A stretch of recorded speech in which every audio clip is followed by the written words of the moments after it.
investigation started 2 years ago. Darul Uloom Islamic High School in Birmingham is a full-time independent secondary school, inspected by government-approved teams. It's required to teach tolerance and respect for other religions. But we went undercover because we had gathered evidence of extreme intolerance. Our reporter started here as a volunteer. He was allowed to sit in on some lessons like maths, but they wouldn't let him into their Islamic classes. So in July last year, he went into one of the rooms where we'd heard they teach Islamic studies, and he left a hidden camera there.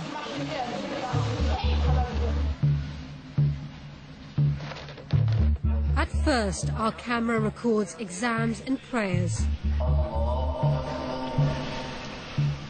Then the pupils are arranged into rows for a school assembly.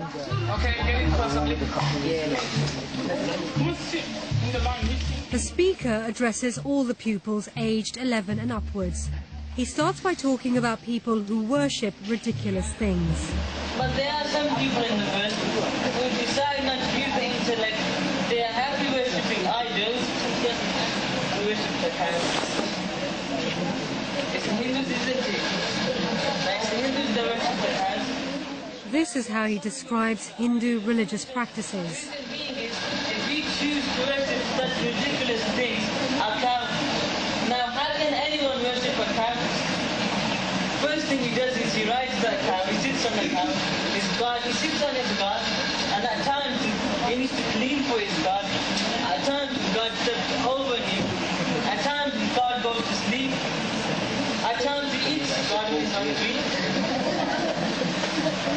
Yeah, cows. And funny enough, they drink the piss of a cow. He says it's not the first time he's given this speech. Yeah, they drink the piss of the cow. But I've told you this before, but I started trying to pass. In 2009, government-approved inspectors praised the school for its interfaith teaching, saying, "Pupils learn about the beliefs and practices of other faiths and are taught to show respect to other world religions." It seems the inspectors weren't aware of teaching like this. This is how British children are being taught to read the Quran. In a Muslim faith school in the north of England. Here's what 11-year-old Muslim children are being taught about non-Muslims in a full-time secondary school. Allah has said that the disbelievers, they are the worst of all believers. And what they're told about other Muslims. A person who's got less than a fistful here, then you should stay away from him the same way you stay away from a serpent or a snake. He puts a question to the children about Hindus and other idol worshippers. Do they have any intellect? No, meaning Allah subhanahu wa ta'ala. When the speaker comes closer to the camera, he only looks about 18 or 19 years old. Darul Uloom School says its pupils are taught to preach the message of Islam, and it seems our camera has filmed a senior student practicing. While he was preaching, there were teachers and other senior students keeping order in the room, but they did nothing to contradict his teachings. They told the children to be quiet and pay attention to the speaker. This is one of 38 secondary schools set up by different Islamic organizations to train the next generation of imams and community leaders. There are at least 2,000 madrasas in the UK, teaching more than 100,000 children how to recite the Quran. The children here are as young as 5. On the first day of filming, our camera records a brief moment, which suggests that the reports we've heard of regular violence might be true. A teacher patrols the room, and then he kicks a boy. Then he walks down the line.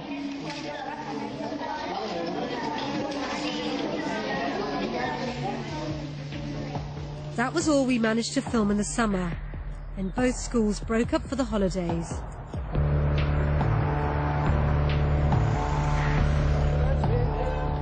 On the first day of the new term in September, we went back to Darul Uloom Birmingham. The very first assembly back is taken by a senior teacher. The boys have been away for a month, and all of them have their haircuts checked by the teachers. Children with non-Muslim haircuts are sent to stand against the wall. The senior teacher says looking like non-Muslims is forbidden. He uses the word kafar, an often derogatory term meaning disbeliever or infidel. There'll be regular haircut checks. You must make sure you don't get these, what's fashionable now amongst in society, okay? The Kuffar introduce something and we Muslims take it on the board. You know. He says teachers will take drastic action. For those parents that give us permission, yeah, we've got trimmers and everything here. So don't expect professional haircuts from us. He tells them that looking like non-Muslims is a way of enslaving them. He associates British society with shaitan, the Islamic version of Satan. You need to free yourself from the influence of the shaitan and the society. Yeah? The kuffar have brought so many new things out, and you need to free yourself from slavery. What kind of slavery am I talking about? Yes. Mind control. Yeah? Mind control, mashallah. Yeah? They're controlling your minds. You're doing what they want. And ask yourself, are you part of that slavery as well? This mind control. Are you part of those students, who prefer their sunnah of the kuffar over the sunnah of the Prophet? Ask yourself. Is it simple, yes or no? The school's last inspection praised it for promoting tolerance and harmony in society. But in this assembly, the teacher tells the boys they should hate the sinful nature of non-Muslim society. Yeah, we're not like the non-Muslim out there, all that evil you see on the streets. People not wearing hijab properly, people smoking, people walking like they got something stuck in their pants. Yeah, these kind of things. Yeah, you should hate it. They should hate walking down that street. This is a prestigious school. It's been visited by the Lord Mayor, the Chief Constable, MPs and dignitaries.